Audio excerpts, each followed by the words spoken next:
Welcome to Aaron's Review, and in today's video we'll be looking at upgrading the Sp1000 player to the latest firmware.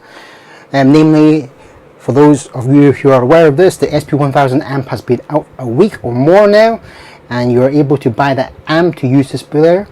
I have not upgraded, mainly for two reasons, and that is because I am currently using tips 3 and 4 of what I do with this player, which is actually with tips number 3, which I'll provide in the link below, was to be able to actually install any apps onto the Sp1000 player, since it is an Android player. So here we have the MX player. As you can see with here, I'm actually playing a video, which is not what it's supposed to do. So that's one of the things I did with tips number 3, which I've provided the link below. With tip number 4, I actually show you that you're able to actually use an actual Sony remote here, which I'll provide in the link below with that tip number 4. How you're able to actually control fully your Sp1000 using this remote, which is quite handy when I have my Sp1000 in my pockets. You can see I can fast forward tracks, backtrack, turn on the volume, so it fully functions as needed. But right now what I want to do is, does the Sp1000 with the upgraded firmware, does tips number 3 and 4 still work when I actually do this firmware upgrade? So the process right now is to show you how to upgrade the firmware for those who need this functionality. Obviously, if it doesn't work, because I'm the one who's trying to show you how to prove if this tip number 3 and 4 works, that obviously my remote would be useless if that firmware upgrade makes this item unusable. So what I have to do first of all is make sure that your player is connected to the internet. So I've turned on Wi-Fi. With the firmware upgrade, there is an extra option, and that is car mode. It does allow you to play one more file that wasn't supposed to from this firmware upgrade. And obviously the main purpose of this firmware upgrade is actually the being able to use the Sp1000 amp for those who buy it. Having tried the amp in my previous videos, which again I'll provide the link below, I think the Sp1000 amp is definitely worth upgrade, considering that the price is 6,580 in Hong Kong. Maybe postpone from buying the Sp2000, as it is quite steep for now, since especially if it's a new model. It's not out yet, it's coming out at the end of July. So let's do the firmware upgrade. So first of all, my player is connected to the internet. I go to settings, I scroll down and I press update, and at the moment you can see it's running 1.17 CN, and you can see here there's new software available. Do you want to update? You just press OK. Notice I have not reset the machine. I am just upgrading from what it previously was, which meant I had the MX player and my remote connected to this player. So let's be patient and see what happens with this update. It does take a little bit of time. Make sure that the internet is stable and that your power is maybe more than 50%, just to make sure that it doesn't fail halfway. For those who've seen my videos, I am actually using the copper version of the player. Obviously with the firmware upgrade, I would be hopeful that it retains those 2 last tips that I've done on my previous YouTube video, so that you guys get the benefit of actually being able to install any app from the Android store within this player, and also being able to use the Sony remote, as it's quite small and miniaturized. And actually I just clip it onto my shirt and I don't even bring up my player and have this in my pocket. Okay, updating the firmware now, so we just press OK, that's all I did. Alright, okay, so coming back to my tips that I've done, which is 4 tips for the Sp1000. With tip number 1, it was actually how to install their open app that they recommended onto this player, as this player allows you to install open apps such as Spotify, Tidal, For tip number 2, I asked you to maybe have it plastic coated so as to prevent the copper version from oxidization, as that's what happened with the copper version.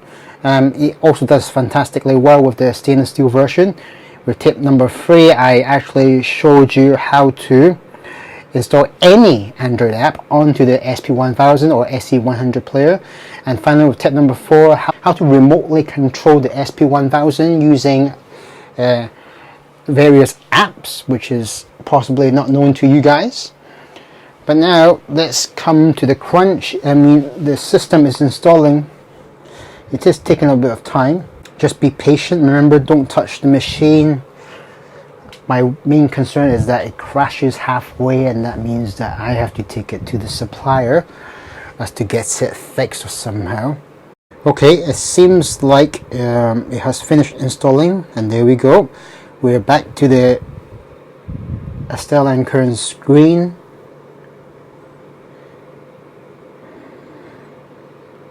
And now it's rotating, which is normal, as that's what it looks like when it starts up.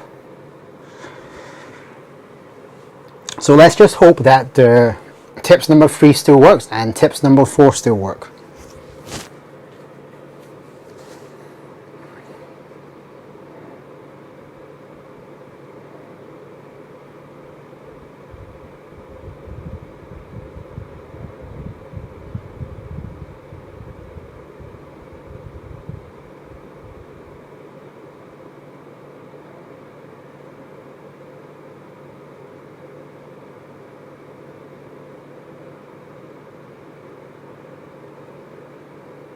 There we go.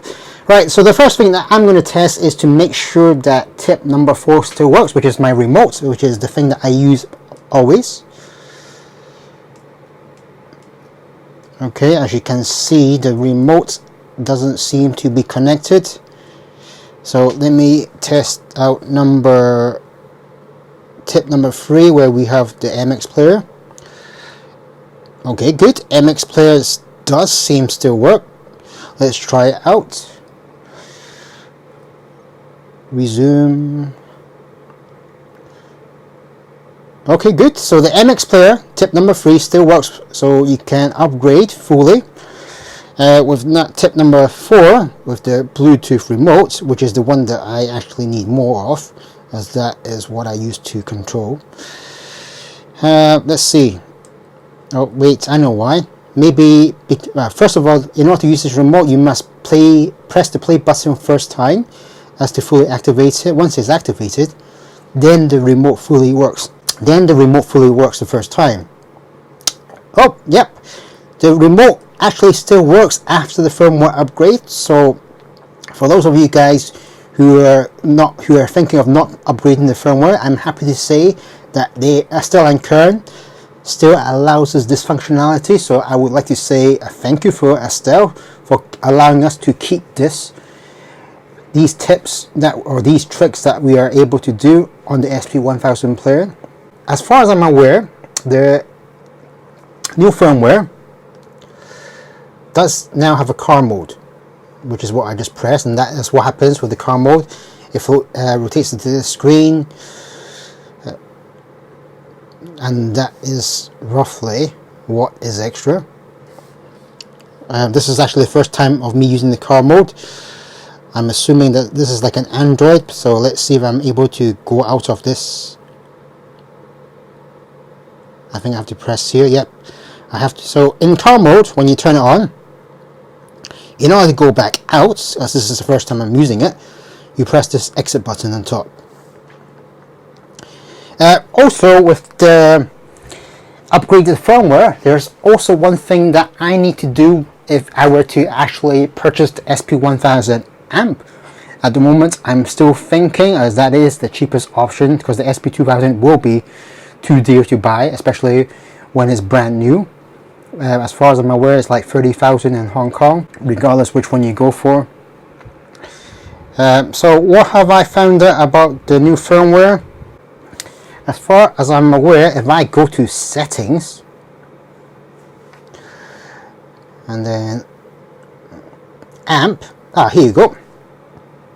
This is where the amp is. If I turn this on, Well, obviously there's no amp.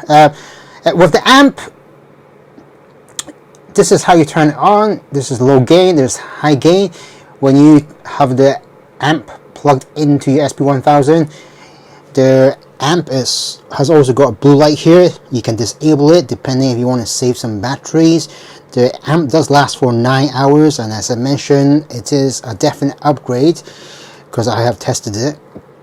Now besides that, there is one thing that I want to note, and system information, no. So the firmware is 1.19 CN. In regards to the last thing that you can do with the amp, when you have the amp plugged in, you go to settings, right here. After that, you go to notification bar. There we go, notification panel actually. And here,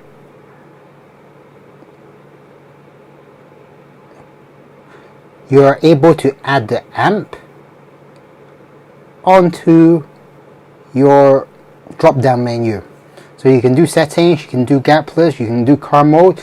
You just hold on to it and you can just add it. Notice you are only limited to 10 icons on the very top. If amp is one of them that you probably want to keep them.